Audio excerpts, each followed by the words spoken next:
This is this is guys is secret agent അങ്ങനെ സംഭവമാണ് guys.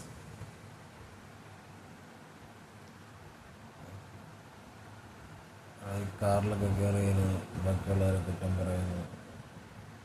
Big ബോസിലൊക്കെ ചെന്നിട്ട് തോറ്റ് ഓടി. പിന്നെയും ഇപ്പോഴും ക്യാമറ എടുത്ത് കാറിൻ്റെ അകത്ത് കയറി ഇരുന്നിട്ടുണ്ട്. ആര് പ്രശ്നം ഉണ്ടാക്കുന്നതെന്നും പറഞ്ഞ് നോക്കിയിരിക്കുകയാണ്. എവിടെ അടിയുണ്ടോ, എവിടെ സോഷ്യൽ മീഡിയയിൽ എന്തെങ്കിലും പ്രശ്നമുണ്ടോ അത് നോക്കിയിരിക്കുകയാണ്. പക്ഷെ അത് കുത്തിപ്പൊക്കി വേണമല്ലോ ആൾക്ക് റീച്ച് കിട്ടാൻ. അപ്പോൾ ആളത് നോക്കിയിരിക്കുക. എനിക്ക് തോന്നുന്നു ഇപ്പോഴും എല്ലാം ഇങ്ങനെ നോക്കിക്കൊണ്ടിരിക്കുകയായിരിക്കും. അടുത്ത പ്രശ്നം ഏതാ നോക്കിക്കൊണ്ടിരിക്കുകയായിരിക്കും. സീക്രട്ട് ഏജൻറ് എന്ന് പറഞ്ഞാൽ ആളുകൾ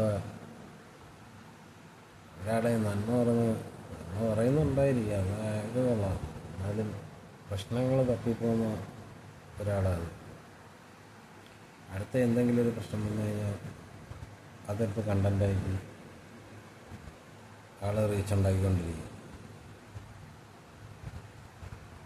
ഇത് അങ്ങനെ സീക്രട്ട് ഏജൻറ്റ് കേൾക്കാൻ വേണ്ടി പറയണം.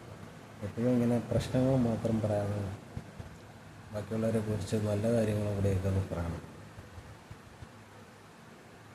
എല്ലാവരെയും കുറ്റം പറഞ്ഞ് മാത്രം ജീവിക്കാൻ പറ്റത്തില്ല. അപ്പോൾ കുറ്റവാളിയായിപ്പോയി.